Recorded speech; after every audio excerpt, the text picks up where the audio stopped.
Why, good afternoon. Today I want to make a really nice summer dessert. I would like to make mixed berry crumble with vanilla custard. Now, this custard in particular is from the UK, and it's not a set custard like you'd find in a pie. It's like a really thick, delicious sweet sauce that you pour over a crisp or crumble. And I also discovered, as I'm trying to use up things in my freezer, that I have a massive bag of frozen berries that I can use in my crisp. So basically we're going to get started right away by making our fruit filling. Now my original recipe is really quite large. It actually takes on like 6 cups of berries. I'm actually going to have the recipe today because all I'm going to be doing is filling some of these ramekins and doing individual sized crisps. So first things first, we've got to measure out our berries and we need 3 cups of those.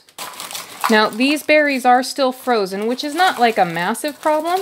But it means I'm going to have to work a little bit harder to get the right quantity because frozen berries obviously don't fit in the cup the same way as fresh berries. Just a touch over 3 cups, in fact. And then to this mixture, I need to add 1/8 of a cup of sugar, 1/8 of a cup of flour, and a sprinkle of cinnamon. I'm actually using a heaping cup of flour because I've got a lot of water still in this fruit, and that's going to affect the amount of flour that I need. And there we are. I'm going to gently fold all this together, and then I can fill my ramekins with my berry mixture. I want to make sure that I leave space for crumble, but when this bakes, it is going to sink. So I don't want to overfill it, but I also don't want to underfill it. And there we have our filled ramekins. Next, I'm going to move on to making the oat crisp topping. For my oat crisp topping, basically, I just need to start by piling in my dry ingredients.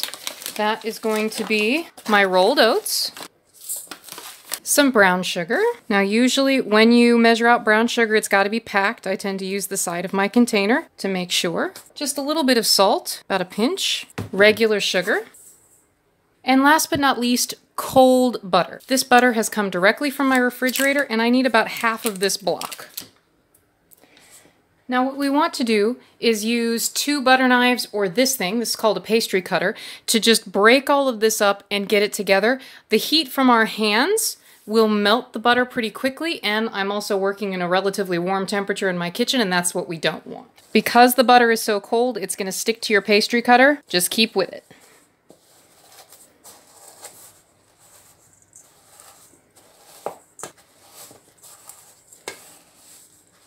Once we get it to about this stage, we can very quickly and carefully just go through it with our fingers just a little bit, just to make sure that the sugar is getting completely incorporated into the mixture. You want it to feel kind of like wet sand in your hands. And you don't want to do this for too long because our goal is not to melt the butter, it's just to make absolutely sure that everything's mixed together. All right, that is looking really nice. We're going to go ahead and top our berry mixture with our crumble. So by now our oven is actually preheated to 350 degrees Fahrenheit or 175 degrees Celsius. So all we have to do is sprinkle our crumble on top of these evenly, and then we can place them in the oven. Now I don't know about you, but I like a nice thick layer of crumble. You can't go too thick or else it won't bake through, but a good amount. I like a good amount of crumble. Alrighty, crumble is placed. We're gonna pop these into the oven. Now we have to be a little bit careful with baking time because my original recipe is for an entire tart, but these are a lot smaller. So the normal baking time would be about an hour, but it's really not going to take an entire hour to bake this. We're going to put these in for about 30 to 35 minutes and then I'm going to check on them and we'll see how they're doing. For the second part of our dessert, while the first part bakes, we're going to make our custard. Now I'm going to go ahead and make a lemon custard instead of a vanilla custard because lemon. So what we need is very simple. All that we need is milk. We need a couple of egg yolks. If you don't know how to separate eggs, I have a wonderful video showing you the technique here on my channel. We need the zest of 1 lemon. We need 25 grams of sugar and just a pinch of salt, the pinchiest of pinches. What's going to happen is we are going to infuse our milk with our lemon zest by heating the milk up and just adding it, stirring it in, and letting it sit for a while.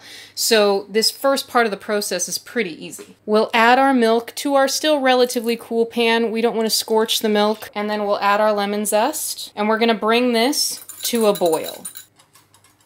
Make sure not to leave your milk alone too long, And if you're going to do it like me, which is I'm going to bring it to a boil a little bit more quickly, using a slightly higher temperature, then you have to be stirring it often, if not all the time, to make sure that you don't get anything burning to the bottom. Now, it is very difficult to see in the camera, but I can just barely see pockets of bubbling, and this means we are absolutely ready to take this off of the heat and to let it sit for 10 or 15 minutes, as long as we want, because the longer that we let it sit, the more lemony it will taste in the end.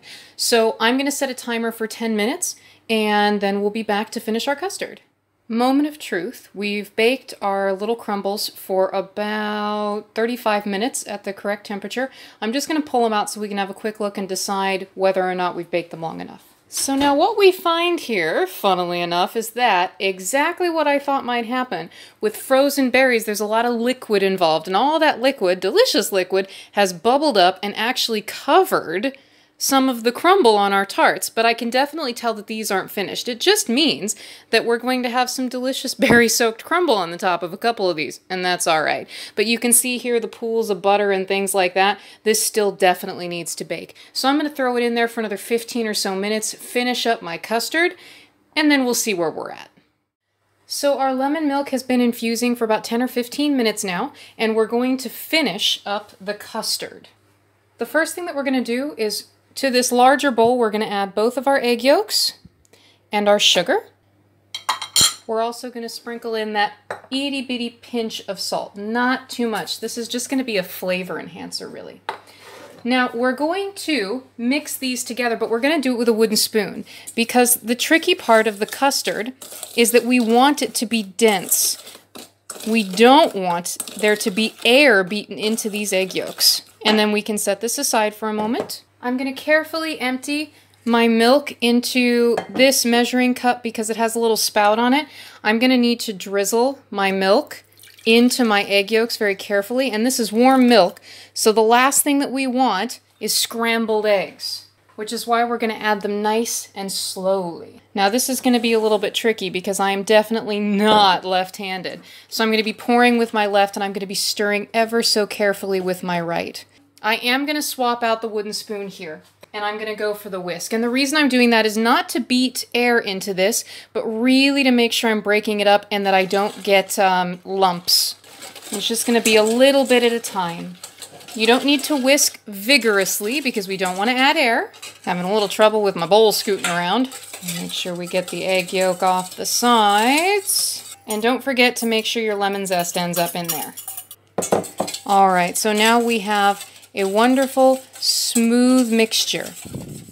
So you'll notice I've given this pan a wash. What we're going to do is we're going to add our liquid back to this pan, and we're going to heat this over very low heat because we absolutely have the ability to scramble the eggs if we heat it up too high.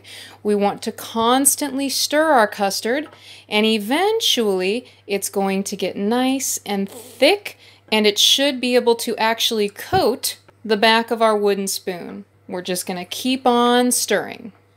So in other news, clearly we've had a little bit of bubbly goo over with my berries, and that's all right. It started to bubble a lot more as it baked for an extra 8 or 10 minutes, which just means that the crumble really got covered up. Now that's the funny thing, is that there is crispy crumble under there. It's just covered in berry goo, which means that we just have delicious crispy crumble covered in berry goo. I'm sure it's going to taste just fine, but we're going to leave these to sit to cool, and I'm over here continuously stirring my custard because it's almost finished, and then we'll be ready. So I've removed my sauce from the heat. This is actually completely finished, and if we cooled it, it would be ready to serve, but I just wish that it was a little bit more lemony, so I'm going to try a little experiment today. I'm sure that any British people watching will want to slap me across the face. That's how it goes. I have here some delicious lemon curd, and I'm actually going to throw some of this in there. I'm going to start with a couple of teaspoons. Now, of course, when doing some crazy experiment, we have to taste our results. Pretty lemony, but I still want more. I think I'll throw in 2 more teaspoons, and that's all I dare. Creamy and lemony. So That's the last element of this dessert. Now, since this dessert is for tonight and it's this afternoon, I'm gonna go ahead and save my custard in a nice pourable dish. I don't need to refrigerate this custard, and by pouring it into this little pitcher, I'm gonna be able to make it pourable later on when it's time to serve, and I'm also gonna hopefully prevent there from being a skin that forms on top of the custard as it cools. The only other thing I need to do is I am gonna let this cool down just a little bit so there's not quite so much steam rising from it, and then I'm gonna cover it in cling foil, which should help that skin not to form. So despite a few bumps and hiccups along the way, like not taking into account frozen berries and things like that, what we are left with is very edible dessert. So here we have submerged berry crumble and lemon custard.